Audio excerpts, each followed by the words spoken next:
নমস্কাৰ সকলোকে জনাইছোঁ শুভ সন্ধিয়া। মই ৰেডি কৰি আছোঁ ৰাতিৰ সাজৰ কাৰণে। ৰুটিৰ লগতে বনাইছোঁ বুট আৰু গোটা মগুৰ ঘুগনি আৰু চিম্পলকৈ অলপমান বিলাহী টক। বনাই মেলি আজৰি হোৱাৰ পিছত দৰি আৰু লিডিক অলপ পঢ়া টেবুলত বহাবলৈ চেষ্টা কৰিলোঁ।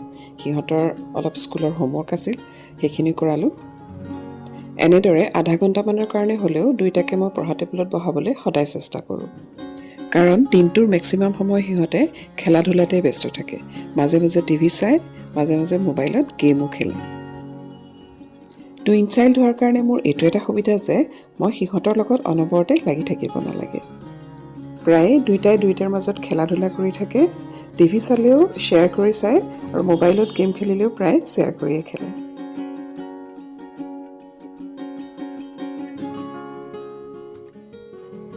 এতিয়া বাজিছে 8:30 আৰু সিহঁতৰো ডিনাৰ কৰাৰ সময় হৈ গ'ল।